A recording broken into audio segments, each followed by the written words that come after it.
several years ago where we were floating fishing between Shady and Dodge, and it was in the early fall, and it was a nice day out, and we encountered a group of floaters that were out in inflatable kayaks, and you know, we'd see them throughout the day. They were kind of on a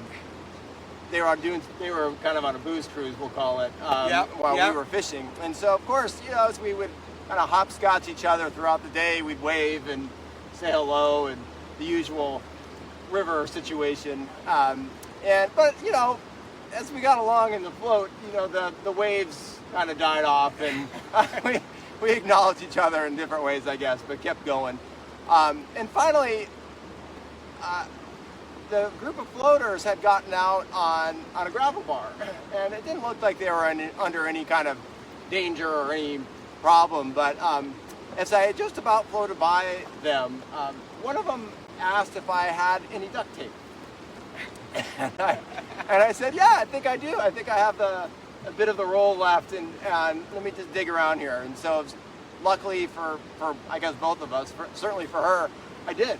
Had the roll of duct tape, and I said, well, what's going on? And she said, well, I burned a hole in my kayak with my cigarette. And I said, oh. And so with that, I left it. I just said, well, you can keep the rest of the duct tape.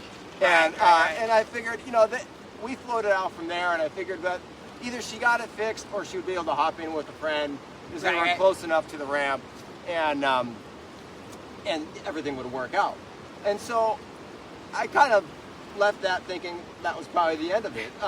But as I reached the takeout, and they all floated in, and as I backed my truck in to take the boat out, the person who I gave the tape to came up and thanked me again for it. And she said, you know, I really learned something today. And I said, well, what's that? And she said, next time I'll bring a roll of duct tape.